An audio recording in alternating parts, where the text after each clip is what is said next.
This next UFC deal for Dana White is going to be so big. $1 billion bag guaranteed. I think this could possibly be one of the biggest sports deals in history. And I think what goes into that is not just how much, but how many people are going to take part in this new UFC deal. I'm going to break it down.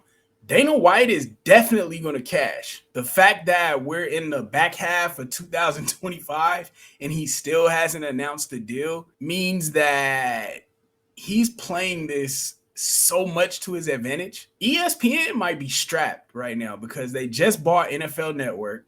They did the new deal with the NBA. They paid $76 billion. So the question is, I don't know if ESPN has enough to keep UFC exclusive to them. Plus, Dana White, from what he's been saying, he wants UFC across multiple platforms. So not just ESPN. So maybe they do get a piece of UFC. Maybe they get fight nights. Maybe they get UFC Vegas. Maybe something like that. But as far as the major part of like UFC, like the premium events, the pay-per-views, I think that's moving away from ESPN Plus. And why I think it's so big is I think the next move is Netflix. I don't know if ESPN buying NFL Network gives them leverage to, put big money on UFC, or does it do the opposite? I imagine they want to keep it there, but it's sharks circling in the water. Look how NBC came in and took the NBA from TNT. This stuff really is intriguing to me. I love talking big money, big business. The current deal right now, ESPN pays $1 billion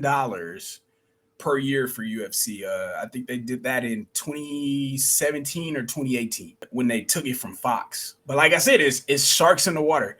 Amazon is going to want a piece, which is now home to a host of NFL games. They're going to get NBA games for this next upcoming season. Netflix already has WWE Raw. They're a part of the TKO group. So they've already fronted WWE $5 billion just for Monday Night Raw. You still got Peacock in there. Now, I don't know if they make a play for UFC. I don't know if they can front that kind of money. I don't think Peacock got money like that. Or, they could stay with ESPN for a majority of the package, but I don't know. ESPN isn't going to overpay at this point. I don't think they can afford to. So I'm just anxious to see where UFC is next year. If Netflix takes UFC, they have WWE, they become the home of combat sports in a sense. Sports entertainment. They're the big dog. And then this is why you should care. This ain't about okay, what channels I watch the fight on. No.